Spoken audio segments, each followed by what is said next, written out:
Hello everyone welcome to बेकार YouTube channel Odia tutor.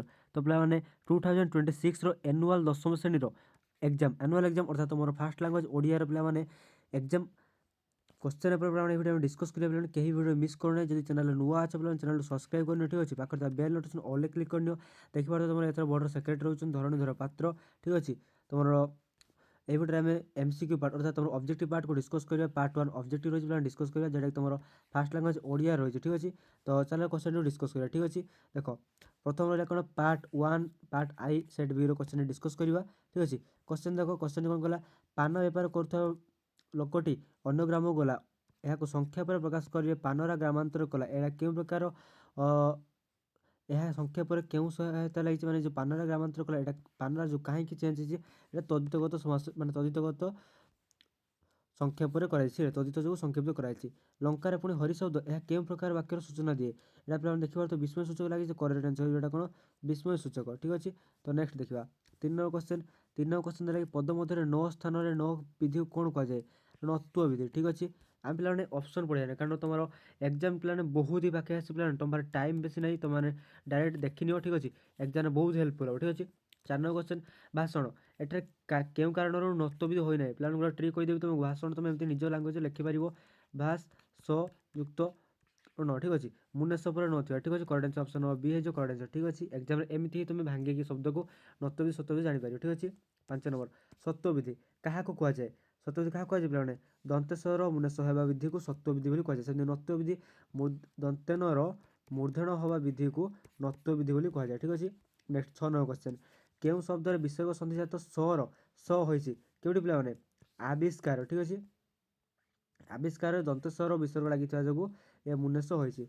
Next पे 7 number question देखा शुद्ध शब्द चिन्ह शुद्ध शब्द कौटा पे ऑप्शन नंबर डी शारीरिक तुम शारीरिक ये जो स्पेलिंग अच्छे ठीक अच्छे शारीरिक तुम यहाँ जो करेक्ट आंसर ठीक अच्छे। नेक्स्ट 8 नंबर क्वेश्चन निम्न मध्य क्यों शब्द ठीक क्यों शब्द पे विसर्ण विसर्ण सॉरी अमीय ये जो करेक्ट आंसर ठीक अच्छे तुम ऑप्शन नंबर बी अमीय ये जो करेक्ट आंसर। नेक्स्ट देखा नेक्स्ट 9 नंबर क्वेश्चन क्यों शब्द ठीक भाव में लिखा जाए ना केमती पे प्रत्यय यहाँ तुम ठीक भाव में लिखा जाए ना सब पे ठीक भाव में लिखाई। 10 नंबर क्वेश्चन शुद्ध वाक्य चिन्ह वाक्यटी पढ़ा पिलाटी संक्षिप्त उत्तर देला सब कवि मैंने प्राकृतिक वर्णना सिद्धहस्त मुख्यमंत्री सभार आबाल वृद्ध बनिता मुख्यमंत्री सभार आबाल वृद्ध बनिता जग देते कौन कही शुद्ध वाक्य पिलाटी पे संक्षिप्त उत्तर देला पिलाटी कौन उत्तर देला संक्षिप्त उत्तर देला। तो पे जब आम वाक्य प्राय वाक्य सब ठीक अच्छे option number C correct answer कहीं वाक्यटी संपूर्ण अच्छे ठीक अच्छे आ गए शुद्ध वाक्य कहुच्छे प्रधान शिक्षक प्रत्येक छात्र को प्रश्न पचारे यहाँ कहीं प्रश्नवाचक प्रधान शिक्षक प्रत्येक छात्र को प्रश्न पचारे ठीक अच्छे पे मैक्सीम वाक्य ठीक अच्छे बाकी तुम शुद्ध वाक्य जो कौटा पे ऑप्शन नंबर सी है जो करेक्ट आंसर ठीक अच्छे। नेक्स्ट 11 नंबर निम्नोक्त क्यों शब्द समासगत अशुद्धि रही समासगत अशुद्धि जो देखा जाए ऑप्शन नंबर ए अहर्निशी जो पे समासगत अशुद्धि।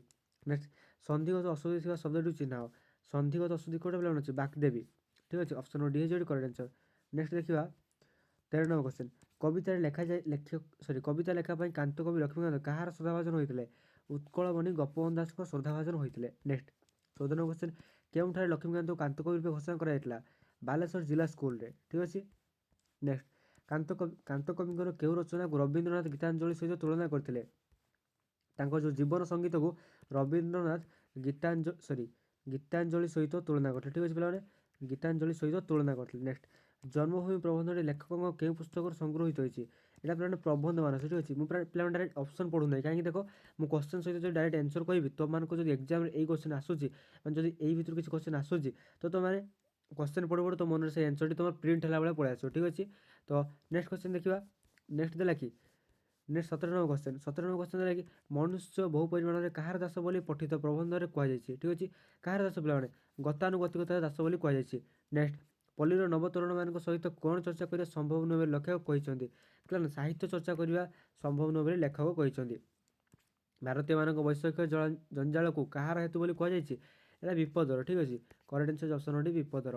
नेक्स्ट 20 नंबर क्वेश्चन प्राणी विज्ञान उद्भिद विज्ञान क्यों विज्ञान कहुए प्राणी विज्ञान उद्भिद विज्ञान को जीव विज्ञान बोली कहुए जो आम लाइफ साइंस एवं जोटा जूलोजी और बटनी कहूँ ठीक अच्छे प्राणी विज्ञान जूलोजी और उद्भिद विज्ञान जो बटनी बोली कहूँ ठीक अच्छे मिसिक आम लाइफ साइंस हो जीव विज्ञान।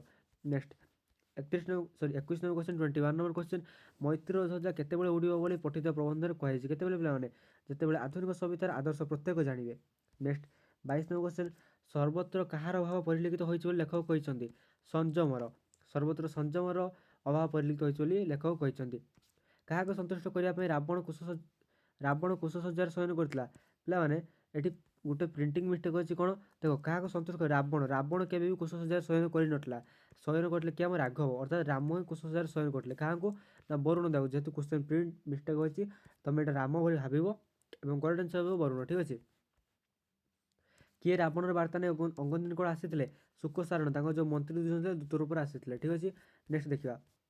ନେକ୍ସଟ ଦେଖ 25 ନମ୍ବର କ୍ୱେଶ୍ଚିନ୍ ଦେବରିପୁ କାହା ଉଦ୍ଦେଶ୍ୟରେ କବି ପ୍ରୟୋଗ କରିଛନ୍ତି? କାହା ଉଦ୍ଦେଶ୍ୟ ପିଲାମାନେ? ରାବଣ ଉଦ୍ଦେଶ୍ୟରେ ପ୍ରୟୋଗ କରାଯାଇଛି। ଚିଲିକାର ସାୟନ୍ତନ ଦୃଶ୍ୟ କବିତାରେ କବି କେଉଁ ସମୟର ଦୃଶ୍ୟ ବର୍ଣ୍ଣନା କରିଛନ୍ତି? ଏହା ପିଲାମାନେ ସନ୍ଧ୍ୟାକାଳୀନ। ସାୟଂକାଳୀନ ଯେଉଁ ଲେଖା ହେଇଛି ସାୟନ୍ତନ, ସାୟନ୍ତନର ଅର୍ଥ କ'ଣ ପିଲାମାନେ? ସନ୍ଧ୍ୟାକାଳୀନ। ଠିକ୍ ଅଛି। ତ ନେକ୍ସଟ ଦେଖ ହ୍ରଦର ମଧ୍ୟଭାଗରେ କାହାର ପ୍ରତିବିମ୍ବ ଶୋଭା ପାଉଛି ବୋଲି କବି କହିଛନ୍ତି? କାହାର ପିଲାମାନେ? ଦ୍ୱୀପ ମଧ୍ୟସ୍ଥ ପାହାଡ଼ ଅଛି, ଯେଉଁ ଭାଲେରୀ ପାହାଡ଼। ଠିକ୍ ଅଛି। ଯେଉଁ ଭାଲେରୀ ପାହାଡ଼ ରହିଛି, ଭାଲେରୀ ପାହାଡ଼ର ଶୋଭା ପାଉଛି ବୋଲି କବି କହିଛନ୍ତି। ତ ନେକ୍ସଟ ଦେଖିବା। ନେକ୍ସଟ କ୍ୱେଶ୍ଚିନ୍ ଦେଖ, ଗୋଟେ ମିନିଟ୍। 28 ନମ୍ବର କ୍ୱେଶ୍ଚିନ୍ ମାତ୍ର ଯଶ ଦେହେ ତୁମ ଆୟୁଷ୍ମାନ ଏ କଥା କାହା ଉଦ୍ଦେଶ୍ୟରେ କୁହାଯାଇଛି? କବି ସୂର୍ଯ୍ୟ ବଳଦେବ ରଥଙ୍କ ଉଦ୍ଦେଶ୍ୟରେ କୁହାଯାଇଛି। ତ ନେକ୍ସଟ ଦେଖ ଭୀମଙ୍କ ସିଂହନାଦ ରଡ଼ି ବିଷୟ ଶାରଳା ମହାଭାରତରେ କେଉଁ ପର୍ବରୁ ଆସିଅଛି ପିଲାମାନେ? ଗଦା ପର୍ବରୁ ଆସିଅଛି। ଠିକ୍ ଅଛି। ନେକ୍ସଟ 30 ନମ୍ବର ଲକ୍ଷ୍ମୀ କାହିଁକି ଦୁର୍ଯ୍ୟୋଧନକୁ ଛାଡ଼ି ପଳାଇଲେ? ଦୁର୍ଯ୍ୟୋଧନ ଭର୍ତ୍ସନା କରିବାରୁ। ଠିକ୍ ଅଛି। କାରଣ ଦେଖ, ସେ କହିଥିଲେ କି ତୁ ଯଦି 3 ରଡ଼ି ସହିବୁ ତୁ ଅଜିରାମ ରହିଯିବୁ, କିନ୍ତୁ ସେ ପ୍ରଥମ ରଡ଼ି ହିଁ ସହିପାରିଲେ ନାହିଁ। ଠିକ୍ ଅଛି। ତେଣୁ ସେ ପଳେଇ ଆସିଲେ। ନେକ୍ସଟ ବନ୍ଦେ ଉତ୍କଳ ଜନନୀ କବିତାରେ କବି କାହାର ବାରମ୍ବାର ବର୍ଣ୍ଣନା କରିଛନ୍ତି? କାହାର? ଉତ୍କଳ ଜନନୀଙ୍କର, ଆମ ଓଡ଼ିଶା ମାଙ୍କର ବା ଉତ୍କଳ ଜନନୀଙ୍କର ବାରମ୍ବାର ବର୍ଣ୍ଣନା କରାଯାଇଛି। 32 ନମ୍ବର କେଉଁମାନଙ୍କ କୁଟୀର ଦ୍ୱାରା ଉତ୍କଳ ଭୂମି ପବିତ୍ର ବୋଲି କୁହାଯାଇଛି? କେଉଁମାନଙ୍କର ପିଲାମାନେ? ଯୋଗୀ ଋଷିମାନଙ୍କର କୁଟୀର ଦ୍ୱାରା ଉତ୍କଳ ଭୂମି ପବିତ୍ର ବୋଲି କୁହାଯାଇଛି। ନେକ୍ସଟ କ୍ୱେଶ୍ଚିନ୍ ଆଗେ ଆପଣ କରୁଛି ପିଲାମାନେ, ଆମ ଚ୍ୟାନେଲରେ ତୁମର ଯେଉଁ ଇମ୍ପୋର୍ଟାଣ୍ଟ ସବଜେକ୍ଟିଭ ପାର୍ଟ ପିଲାମାନେ ଥରେ ଆଖି ପକାଇ ଦେଉଛ, କାରଣ ତୁମର ଏକ୍ଜାମକୁ ବେଶୀ ଟାଇମ୍ ନାହିଁ। ତୁମେ ଯେଉଁ ସବଜେକ୍ଟିଭ ପାର୍ଟ ଥରେ ଆଖି ପକାଇ ଦେଉଛ, ଯେଉଁଟା ତୁମର ସିଓର ସର୍ଟ କ୍ୱେଶ୍ଚିନ୍ ପିଲାମାନେ ଯାହା ବି ଆମେ ଦେଇଛୁ ସେଇ ମଧ୍ୟରୁ ତୁମର କ୍ୱେଶ୍ଚିନ୍ ଆସିବ, ତାକୁ ଥରେ ମାତ୍ର ଆଖି ପକାଇ ନିଅ। ଏକ୍ଜାମରେ ପିଲାମାନେ ବହୁତ ବେଟର ହେବ। ଆଉ ନେକ୍ସଟ କ୍ୱେଶ୍ଚିନ୍ ଦେଖିବା ପିଲାମାନେ, ଚ୍ୟାନେଲକୁ ସବସ୍କ୍ରାଇବ୍ ମଧ୍ୟ କରିନେଇଥାଉ। ଠିକ୍ ଅଛି। 33 ନମ୍ବର କ୍ୱେଶ୍ଚିନ୍ ଫଲ୍ଗୁ ନାଟକରେ କେଉଁ ପରିବାରର ଚିତ୍ର ଦେଖିବାକୁ ମିଳେ? କେଉଁ ପରିବାର? ମଧ୍ୟବିତ୍ତ ପରିବାରର ଚିତ୍ର ଦେଖିବାକୁ ମିଳେ। ଠିକ୍। ନେକ୍ସଟ 34 ନମ୍ବର କ୍ୱେଶ୍ଚିନ୍ ସୁବ୍ରତ କେଉଁ ରଙ୍ଗର କଲମରେ ଲେଖୁଥିଲେ? ଗୋଟେ ନେଳି ରଙ୍ଗର କଲମରେ ସେ ଲେଖୁଥିଲେ। ଠିକ୍ ଅଛି। ନେକ୍ସଟ 35 ନମ୍ବର କେଉଁ ଜିନିଷ ଭିତରେ ରଖିଦେଇ ଆସେ ବୋଲି ପ୍ରୀତି ସୁବ୍ରତଙ୍କୁ କହିଲେ? ଚାଉଳ ଭଜା ରଖିଦେଇ ଆସେ ବୋଲି ସେ ପ୍ରୀତି ସୁବ୍ରତଙ୍କୁ କହିଲେ। ନେକ୍ସଟ ପୁରବୀ ମୋର ସହପାଠିନୀ, ଏହା କାହାର ଉକ୍ତି? ଏହା ଥିଲା ସୁବ୍ରତଙ୍କର ଉକ୍ତି, କାରଣ ସେ ପୁରବୀ ଥିଲେ ସୁବ୍ରତଙ୍କର ସହପାଠିନୀ। ଠିକ୍ ଅଛି। ନେକ୍ସଟ ଭାରି କ୍ଷଣ ରାଗି, ଠିକ୍ ତା ବୋଉ ପରି, ଏ କଥା କିଏ କହିଛନ୍ତି? ମହାପାତ୍ର ବାବୁ କହିଛନ୍ତି। ଠିକ୍ ଅଛି।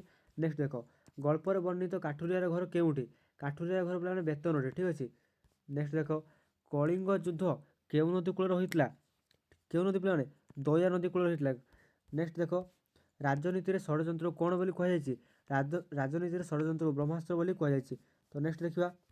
ନେକ୍ସଟ ଦେଲା କଳିଙ୍ଗ ମହାରାଜାଙ୍କ ସମସ୍ତ ଆଦେଶ ଶିରଧାର୍ଯ୍ୟ, ଏହା କାହାର ଉକ୍ତି?